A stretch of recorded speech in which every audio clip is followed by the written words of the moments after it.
Alright, thank you so much for watching, ladies and gentlemen, from wherever you're catching the show. Abasinga twakazuukuka okuva mu Gandalo lye Kawempe kati njagala ovuge video. Nsooka okubuuza ku bantu b'emikono. Ab'emikono mwasuze mutya nno? Ab'emikono mwasuze mutya nno? Ab'emikono mwasuze mutya nno? Nze nina kye nneeguyita mina kye muŋŋamba. Kati tambuza video. Olunaku olwaleero omukulembeze ali agenda mukono. Tannaba kusimbula kuva Magere. Naye njagala nkulaga ekiri emukono. Ku streets zonna zonna ngenda kuwa 360 of what is happening in Mukono. Gwali manya kyolimpa. Tambuza video.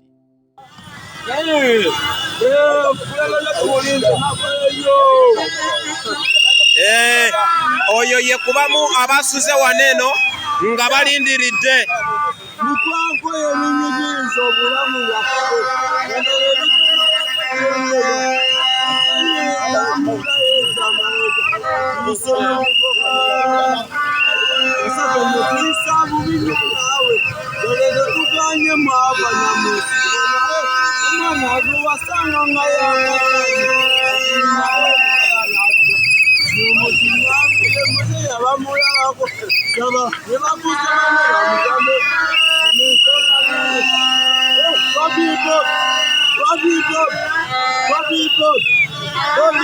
Okay. Njabanga nyongerayo kutwala mu maaso abo be kuwamu kyekyo munange angoberera ebyo byebiri side zeno gwaliko essaawa zino nkwebaza nti okola kyamaanyi nnyo naye nga waneno essanyu lyo lya nsuso abantu bo bali mu kujaganya nate era bali mu ssanyu eritagambika.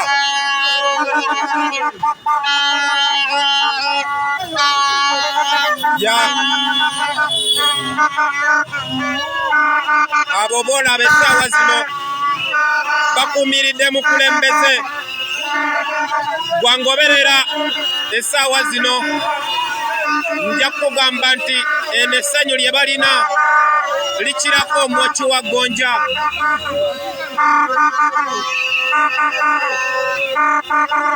Buli kimu kiringa bwe tukisuubira essanyu lye tulina era nsuubira okuba nti tewali kintu kyonna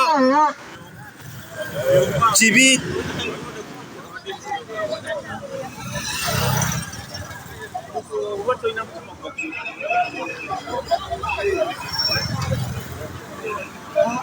nanti nagamba nti kino kye tulimu kya muntu alina ku mutima. Bw'oba nga gwe tosobola boyi wange osobola okuba nti okyesonyiwa likinga gwatugoberera essaawa zino.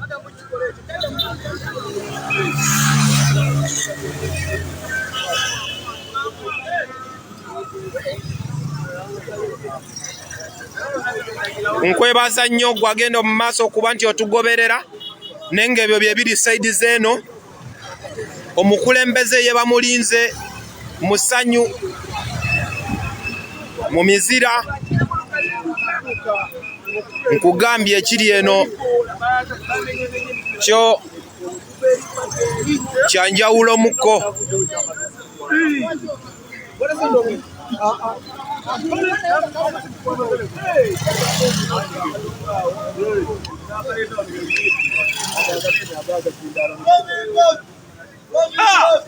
Badde neewunyiza obutalaba ku masannyalaze.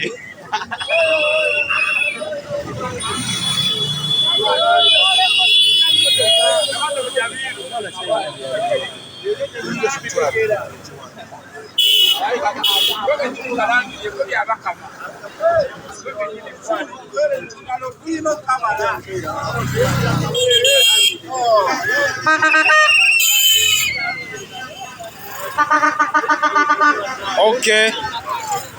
Nagambye kwe tuli nate era tetujja bbanga tuvaako.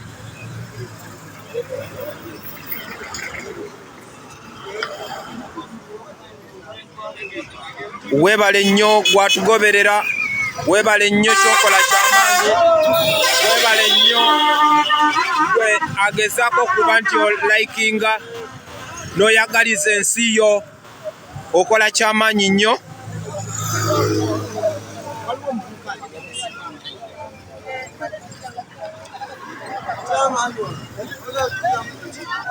Uli, Joli. Oyo.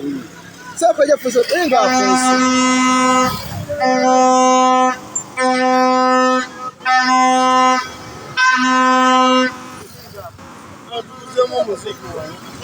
Ebyo byonna tubyogera wabula nti waliyo abantu abamu nga beetaaga okuba nti tubayozaayoza nate era n'okubasanyukirako awamu n'okubazaamu amaanyi ng'ono omulenzi gw'olaba essaawa zino oyo nsuubira nti ye yakoze ku bisinga wano eno.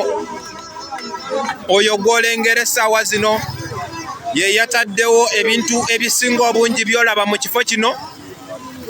Nja bba mbikulagako ng'ebyo by'olaba essaawa zino gwangoberera.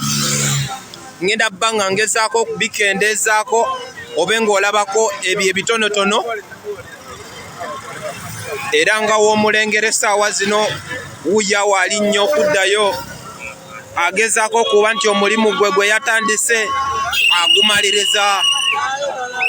Abo be bantu be tulina mu ggwanga ab'emitima egyagaliza ensi yaabwe.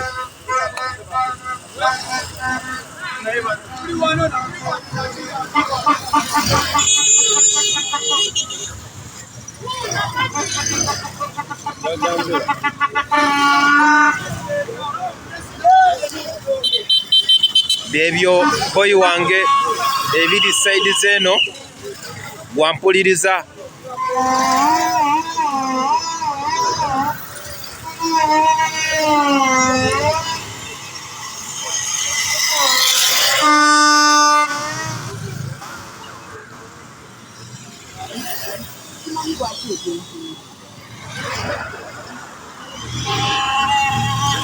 Weebale nnyo gwangoberera essaawa zino okola kyamaanyi nnyo nnyini ddala. Weebale nnyo gwagenda mu maaso n'okuba nti owaddeyo obudde bwo n'ogamba nti ojja kubeera wamu nange wamu naffe waliwo essaawa zino. Tukwebaza mukama wange nti kintu kyokola kye kisaanidde era kye kisinga byonna. Weebale nnyo, weebalire ddala gwatugoberera essaawa zino, naye nga naggambye nti olunaku olwaleero buli kimu kiringa bw'obadde tokisuubira.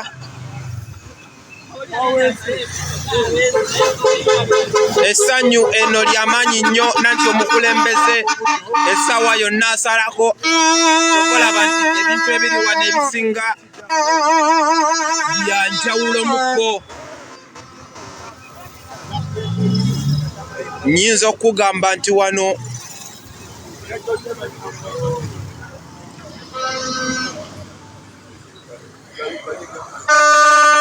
ekiriwo kyekyo ky'olaba essaawa zino. Nagambye nti buli luvannyuma lwa lutemya lwa liiso abantu baba beeyongera, babeera bajja mu bungi. Bagezezzaako nnyo okuba nti